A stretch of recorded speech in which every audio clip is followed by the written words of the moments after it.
Hi everyone, welcome back to my new video. So this video is going to be a video जिसमें मैं आप लोगों को बताने वाली हूँ कि आप लोग अपने CUET के लिए कैसे प्रिपेयर करो, प्लस आपको सिलेबस के बारे में पता होना चाहिए कि क्या क्या नए अपडेट्स एंड चेंजेस आए हैं सिलेबस में CUET 2025 के लिए. And I'm also gonna prepare with you guys only for CUET 2025 and also I be telling you guys कि तुम लोगों को कौन से मॉक पेपर्स वगैरह सॉल्व करने चाहिए. तो मैं आप लोगों को बेस्ट ऐप बताने वाली हूँ कि तुम लोग किस ऐप से best PYQs and mock paper solve कर सकते हो एंड वो तुमको डेफिनेटली हेल्प करेंगे to score really great in your CUET exams. So like इस वीडियो में क्या क्या बताने वाली हूँ वो भी बता देती हूँ कि मैं सिलेबस के बारे में बताने वाली हूँ क्या क्या अपडेट्स है, क्या क्या चेंजेस हुए हैं इस बार CUET के एग्जाम में, बिकॉज काफी मेजर चेंजेस हुए हैं CUET के एग्जाम्स में. और मैं आपको ये भी बताने वाली हूँ कि आप लोग किस चीज से प्रैक्टिस कर सकते हो, क्या मतलब कैसे आपको प्रैक्टिस करनी है. प्लस मैं आप लोग को पूरी PDF बना के दिखाऊंगी कैसे आप प्रैक्टिस कर सकते हो. So let's begin with the video. सबसे पहला पॉइंट यही है कि तुम लोगों को मॉक टेस्ट वगैरह प्रैक्टिस करनी चाहिए, राइट. तो मैं भी मॉक टेस्ट वगैरह प्रैक्टिस करने वाली हूँ, बिकॉज पता है क्या होता है, हम लोग 12th में जब पढ़ते हैं तो हमें लगता है कि हम लोग लॉन्ग आंसर्स वगैरह के लिए ही हमेशा प्रिपेयर करके जाते हैं, MCQs के लिए इतना प्रिपेयर नहीं करते हैं. बट MCQs के लिए प्रिपेयर करना is very very important, because CUET में MCQs ही आते हैं. एंड हम लोगों ने देखा है कि इस बार CUET में बहुत ही मेजर चेंजेस हुए हैं, सिलेबस में भी चेंजेस हुए हैं. सो उसके लिए तुम लोगों को देखना पड़ेगा कि क्या क्या कैसे तुम्हें क्वेश्चंस प्रैक्टिस करने चाहिए. तो मैंने बहुत रिसर्च करी, I found a great app that is DU Buddy app and उसके थ्रू मैं प्रैक्टिस करने वाली हूँ काफी सारे मॉक पेपर्स. एंड इसमें इस ऐप में आप लोगों को क्या क्या मिलने वाला है, इसमें आपको सारे क्वेश्चन पेपर्स मिलेंगे जो भी लास्ट 3 इयर्स के थे. इस बार पैटर्न चेंज हो गया है तो बहुत सारे एडिशंस भी हुए हैं, तो उसी के अकॉर्डिंग आप लोगों को मॉक पेपर्स भी मिलेंगे. ये लोग मॉक पेपर्स लाइव करने वाले हैं. एंड एज आप लोगों को पता है कि 50 के 50 क्वेश्चंस करना कंपलसरी हो गया है, तो तुम लोग को उसके अकॉर्डिंग ही ये लोग मॉक पेपर्स बना के देंगे ऐप के अंदर. इनके ऐप पे आप देख सकते हो, जैसे मैं आपको दिखा रही हूँ, तो मैंने तो इनका प्लान ले लिया है एंड मैं तो इसी से प्रैक्टिस करने वाली हूँ अपने मॉक पेपर्स वगैरह. ऑल्सो प्राइस बहुत ही रीजनेबल है यार इन सब सब्जेक्ट्स के लिए. एंड अगर आपको टॉपर्स वाला प्लान लेना है आप वो भी ले सकते हो, आपको सारे सब्जेक्ट्स पे एक्सेस मिल जाएगा. एंड आपको पता है कि NTA 4th टाइम कंडक्ट कर रहा है CUET, तो आपको ये भी पता होना चाहिए कि CUET में जितने भी उन लोगों ने NCERT से क्वेश्चंस बनाने थे उतने वो बना चुके हैं, आप कितने ही बनाएंगे क्वेश्चंस. सो उसके बेस पे भी इन लोगों ने मॉक पेपर्स वगैरह रेडी करे हैं ताकि हमें फालतू में इधर उधर जाना ना पड़े, हम लोग एक ऐप से ही सारे क्वेश्चंस वगैरह प्रैक्टिस कर ले. लिंक मैं डिस्क्रिप्शन बॉक्स में दे रही हूँ and in the comment section है, तुम लोग डाउनलोड कर सकते हो ये ऐप अभी के अभी एंड तुम लोग बाय भी कर सकते हो बिकॉज बहुत ही रीजनेबल प्राइस है. It's available on app and websites both, so go and check that out. Okay, so let's start with this कि किस में मतलब सिलेबस में क्या क्या चेंज आया है. हम लोग अकाउंटेंसी के बारे में बात करने वाले हैं, हम लोग BST के बारे में बात करने वाले हैं एंड हम लोग इकोनॉमिक्स के बारे में भी बात करने वाले हैं, बिकॉज काफ़ी बच्चों के डोमेन सब्जेक्ट्स है ये, इंक्लूडिंग मी. ठीक है, तो मैंने बिजनेस स्टडीज़ लिया है, अकाउंटेंसी लिया है, plus I have taken economics too. ठीक है, सो ये पूरी रॉ वीडियो होने वाली है. ठीक है, इसमें कोई मैं एडिटिंग वगैरह नहीं करने वाली हूँ. सो फर्स्ट यूनिट जो है वो आने वाली है अकाउंटिंग फॉर पार्टनरशिप, जो हमने ऑलरेडी 12th में पढ़ा है, प्लस हम लोग 26th को एग्जाम भी दे के आए हैं, राइट. इसमें नेचर ऑफ पार्टनरशिप फर्म होगा. एंड ऑल्सो तुम लोग ये मत बोलना मैं उल्टा टिक क्यों लगा रही हूँ, because I am lefty, so because of that मैं ऐसे लगाती हूँ. ठीक है, अच्छा okay, I will do like this. Okay, तो नेचर ऑफ पार्टनरशिप है, तो उसमें पार्टनरशिप डीड हमें पता होना चाहिए. पार्टनरशिप डीड में क्या क्या इंक्लूडेड होता है वो तुम्हें पता है ऑलरेडी, मैं तुम्हें बताऊंगी नहीं. ये पता होना चाहिए 6% पर एनम इंटरेस्ट लगता है जब कोई पार्टनर हमें लोन देता है, मतलब फर्म को लोन देता है. और इक्वल पार्टनर मतलब इक्वली प्रॉफिट शेयर होता है. अगर तुम्हें प्रॉफिट शेयरिंग रेशियो नहीं पता होता है तो बेसिकली ये सारी चीज़ें आने वाली है, थ्योरेटिकल चीज़ें. फाइनल अकाउंट्स तुम्हें पता होनी चाहिए कि फिक्स्ड एंड फ्लक्चुएटिंग कैपिटल क्या होते हैं, कैपिटल अकाउंट्स कैसे बनते हैं, फिक्स्ड एंड फ्लक्चुएटिंग मेथड तुम्हें पता होना चाहिए. Division of partners like profit among partners अगर पार्टनरशिप डीड में इंक्लूडेड नहीं है. उसके बाद रिकॉन्स्टिट्यूशन ऑफ पार्टनरशिप में तुम्हें पता है हमने क्या क्या देखा था, जो बेसिकली तुम्हारी बुक 1 में, ठीक है, जो तुम्हारी बुक 1 में chapter we can say 3rd 4th 5th 6th and 7th थे. तो बेसिकली 3rd कौन सा था हमारा, चेंज इन PSR. उसके बाद तुम्हारा accounting for evaluation account basically admission और हमारे रिटायरमेंट में था ये पूरा कॉन्सेप्ट. गुडविल भी आएगा तुम्हारा इसके अंदर, admission of partner, retirement and death of partner. ठीक है, उसके बाद डिसोल्यूशन ऑफ पार्टनरशिप फर्म, वो बिल्कुल ही अलग यूनिट बना दिया, यूनिट 3rd, जिसमें तुम्हें मीनिंग पता होनी चाहिए, सेटलमेंट ऑफ अकाउंट्स आनी चाहिए, तुम्हें पूरा क्या कहते हैं रियलाइजेशन अकाउंट बनाना आना चाहिए. ठीक है, तुम्हें उसके रिलेटेड जर्नल एंट्रीज भी पता होनी चाहिए, बिकॉज आई गेस वो MCQs में पक्का आ सकती है.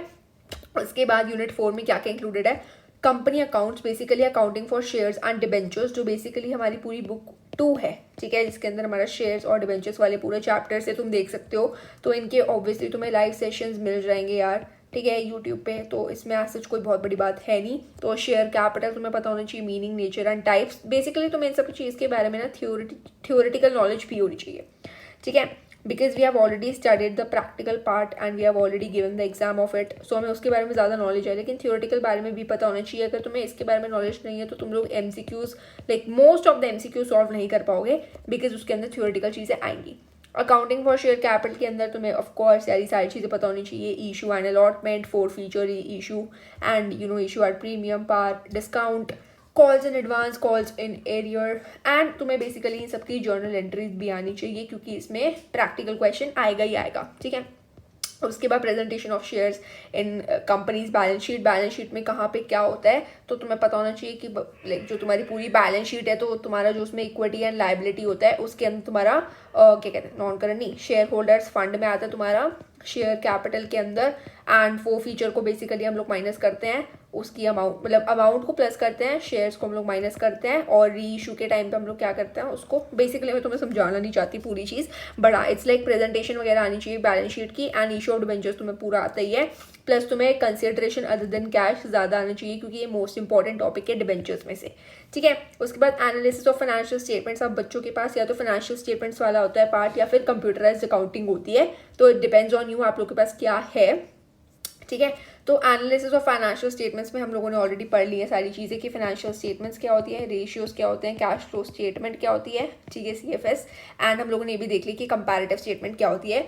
तो आई गेस इसमें कंपैरेटिव स्टेटमेंट्स इस बार नहीं आ रही है, बिकॉज ऑब्वियसली तुम उसको प्रिपेयर नहीं कर पाओगे, वो सिर्फ तुम्हारे थ्योरेटिकल में आ रहा है। Comparative and common size statement तुम्हारा सिर्फ थ्योरेटिकल में आ रहा है, तो फर्स्ट सेकंड चैप्टर पूरा आएगा, टूल्स पूरे आएंगे, एंड अकाउंटिंग रेशियोज तुम्हें पूरा सॉल्व करना आना चाहिए, एंड तुम्हें कैश फ्लो स्टेटमेंट का पता होना चाहिए कि कौन सी चीज़ें कहाँ पे जाती है, कौन सी चीज़ें ऑपरेटिंग एक्टिविटी में जाती है, कौन सी चीज़ें फाइनेंशियल एक्टिविटी में जाती है, और कौन सी चीज़ें इन्वेस्टिंग एक्टिविटीज़ में जाती है, तुम्हें पता होना चाहिए इनफ्लो एंड आउटफ्लो। तो ये सारी चीज़ें तुम्हारे थ्योरेटिकल में आएगी, प्लस तुम्हारे उसकी कैलकुलेशन करने के लिए भी आ सकता है। उसके बाद I was not having computerised accounting, तो मुझे आज से जितनी कुछ नॉलेज है नहीं इसके बारे में, तुम लोग देख सकते हो उसमें क्या क्या आएगा, ठीक है। सो इट्स लाइक उसमें ओवरव्यू आएगा पूरा, कॉन्सेप्ट एंड टाइप्स, फीचर्स क्या होते हैं, एडवांटेजेस क्या होते हैं, लिमिटेशंस क्या होती है, CAS की, that is computerised accounting system, and अब बाकी तुम पढ़ सकते हो, स्क्रीनशॉट ले लो। उसके बाद let's discuss about BST, that is my favourite subject. So इसमें क्या क्या आने वाला है, तो बेसिकली इसमें सारा हमारा 12th का ही सिलेबस आएगा, as like the same way हमारा अकाउंट्स में आया है। सो इसमें क्या क्या है, nature and significance of management principles, business environment planning, organising, staffing, पूरी बुक 1 हमारी आएगी, ठीक है, जो हमने पढ़ा है मैनेजमेंट के बारे में, डायरेक्टिंग, कंट्रोलिंग, ठीक है। तो ये तुम्हारा क्या था, पूरी बुक 1 थी जो कि आने वाली है, एंड देन तुम्हारा business finance, marketing, consumer protection and entrepreneurship development. अब ये चीज़ एक ऐड हो गई है कि एंटरप्रेन्योरशिप डेवलपमेंट क्या है, ठीक है, क्योंकि हमने क्या पढ़ा था यहाँ पे, हमने पढ़ा था कंज्यूमर प्रोटेक्शन, लेकिन ये हमारा बेसिकली लास्ट चैप्टर था, बट अब तुम्हारा एंटरप्रेन्योरशिप डेवलपमेंट भी ऐड हो गया, तो तुम्हें ये भी पढ़ना पड़ेगा। इसमें क्या है, मतलब बेसिक चीज़ है, कॉन्सेप्ट पता होनी चाहिए, एंटरप्रेन्योरशिप के फंक्शंस पता होने चाहिए, और इसकी नीड क्या है कि एंटरप्रेन्योरशिप डेवलपमेंट की नीड क्या है, ठीक है। इसके कैरेक्टरिस्टिक्स, कॉम्पिटेंसीज, प्रोसेस पता होना चाहिए तुम्हें, and entrepreneur values, attitudes, motivation, meaning and concept. Basically तुम्हें इसका ओवरव्यू होना चाहिए पूरा कंप्लीटली, जैसे तुम्हें हर एक चैप्टर का है, ठीक है। तो ये बेसिकली बुक 1 आएगी, ठीक है, plus book 2 plus entrepreneurship development, ठीक है। इतना तुम्हें पढ़ना है, 12th का पूरा सिलेबस है, प्लस एक चीज़ ऐड हुई है, दैट इज एंटरप्रेन्योरशिप डेवलपमेंट। अब हमारा इकोनॉमिक्स आ जाता है, ठीक है। इकोनॉमिक्स में क्या क्या है, बेसिकली तुम्हारी माइक्रो इकोनॉमिक्स भी आने वाली है, तो इसमें क्या क्या तुम्हारा CUET में आने वाला है, माइक्रो प्लस मैक्रो इकोनॉमिक्स आने वाली है। तुम्हारे पास इंडियन इको नहीं होगी, बिकॉज इंडियन इको इस बार आई थिंक इसलिए इंक्लूड नहीं किया है बिकॉज जो ICSE वाले स्टूडेंट्स होते हैं उनके पास इंडियन इको नहीं होती है, तो CUET तो यार सब लोग दे रहे होते हैं, तो that is why I guess that is the reason कि इन लोगों ने इंडियन इको इस बार ऐड नहीं किया है। सो तुम देख सकते हो इंट्रोडक्शन, बेसिकली माइक्रो इकोनॉमिक्स वही है जो हम लोगों ने 11th में पढ़ी थी। अगर तुमने 11th में नहीं पढ़ा था तो तुम लोग 1 शॉट्स देख सकते हो जाके यूट्यूब पे, बहुत ही बढ़िया बढ़िया 1 शॉट्स मिल जाएंगे 11th के। तो माइक्रो इकोनॉमिक्स में क्या क्या आएगा, कंज्यूमर बिहेवियर एंड डिमांड पता होनी चाहिए, प्रोड्यूसर बिहेवियर क्या होता है, forms of market, price determination, बहुत ईजी चीज़ है ये भी, ठीक है। Simple application of tools like demand and supply curves आएंगे पूरे प्रॉपर, तुम्हें आनी चाहिए। उसके बाद मैक्रो इकोनॉमिक्स तो यार तुम लोग 12th में पढ़ के ही आए हो, तो तुम्हें सब कुछ आता होगा, तुम्हें बस एक रिविजन करनी है। एंड मैक्रो तो वैसे भी बहुत ईजी होती है, लाइक अगर हम देखें इंडियन इकोनॉमी में, बिकॉज इंडियन इकोनॉमी में बहुत कुछ याद करने वाला होता है, लेकिन macro is logical, right. Macro में नेशनल इनकम आ रहा है, जो ऑब्वियसली तुम्हारी फर्स्ट यूनिट थी, ठीक है। और इसमें एक और चीज़ ऐड हुई है, that is national disposable income, gross and net, private income, personal income and personal disposable income. तो इसके बारे में तुम देख लेना थोड़ा, ये न्यू ऐड हुआ है एज पर माई नॉलेज। उसके बाद बेटा क्यों बोला मैंने sorry okay. So determination of income and employment आने वाला है, उसमें तुम्हें पता है क्या होता है क्या नहीं होता है, ADAS वाला पूरा कॉन्सेप्ट है बेसिकली, ठीक है। इंजेक्शंस वगैरह वाला जो भी इन्वेस्टमेंट्स वगैरह है ये सब आएगा। मनी एंड बैंकिंग तुम्हें पता होना चाहिए, पूरा आता है। एंड उसके बाद बेसिकली मनी एंड बैंकिंग में मेन चीज़ क्या है, ऑल्सो इसमें एक और चीज़ ऐड हुई है, that is recent significant reforms and issues in Indian banking system, privatisation and modernisation तुम्हें आना चाहिए, ये चीज़ ऐड हुई है। कमर्शियल बैंक्स के बारे में तुम्हें पता है, और ऑल्सो ज़्यादा कुछ नहीं पढ़ना है तुम्हें, कमर्शियल बैंक्स के बारे में फंक्शंस वगैरह पढ़ने हैं, पूरे चैप्टर में यही तो है, ठीक है। तुम्हें ये पता होना चाहिए। उसके बाद तुम्हें मनी के फंक्शंस भी पता होने चाहिए कि मनी के मतलब एवोल्यूशन कैसे हुई थी, बेसिकली इसके लिमिटेशंस भी पता होनी चाहिए, जो हमने पढ़ा था ना, डबल कोइंसिडेंस ऑफ वांट्स वगैरह, ये तो वो पूरा आएगा। उसके बाद government budget and the economy, इसमें तुम्हें पता होना चाहिए सारी चीज़ें क्या क्या ऐड होती है क्या नहीं होती है। उसके बाद तुम्हें पता होना चाहिए कि बजट कितने टाइप्स के होते हैं, balance, surplus, deficit, budget. And उसके बाद तुम्हारे पास एक और नई चीज़ आई है, सॉरी नई चीज़ तो नहीं है, बट इट्स वेरी इंपॉर्टेंट, तो तुम लोग मार्क कर लेना इसको। तो तुम्हें पता होना चाहिए downsizing the role of the government, meaning and implications, तो तुम्हें इसके बारे में पता होना चाहिए, ठीक है। नेक्स्ट चीज़ हमारी बैलेंस ऑफ पेमेंट, जो हमारा बिल्कुल लास्ट चैप्टर था, 12th मतलब 11th एंड 12th वाले जो पूरे चैप्टर था हमारा। फॉरेन एक्सचेंज रेट, इसका मीनिंग पता होना चाहिए, कितने टाइप्स के होते हैं तुम्हें ये पता होना चाहिए, ठीक है, तुमसे MCQ में पूछेंगे। बैलेंस ऑफ पेमेंट अकाउंट्स वगैरह, a brief analysis about recent exchange rate issues, तो मतलब तुम्हें ब्रीफ एनालिसिस होना चाहिए about recent exchange rate issues, basically it's like current affairs only, कि रिसेंट में जो भी एक्सचेंज रेट इश्यूज़ हुए हैं उसके बारे में तुम्हें नॉलेज होनी चाहिए। And I have already also uploaded the video about general test, तो तुम लोग उसकी वीडियो देख सकते हो जाके, अगर तुमने अभी तक नहीं देखा है। And all the best, okay, I know you guys will rock, तो तुम लोग अच्छे से प्रिपेयर करो एंड मुझे भी विश कर देना in the comment section, because मैं भी अच्छे से प्रिपेयर कर रही हूँ। ऑल्सो सब्सक्राइब करके जाना अगर आपने अभी तक नहीं किया है, ठीक है।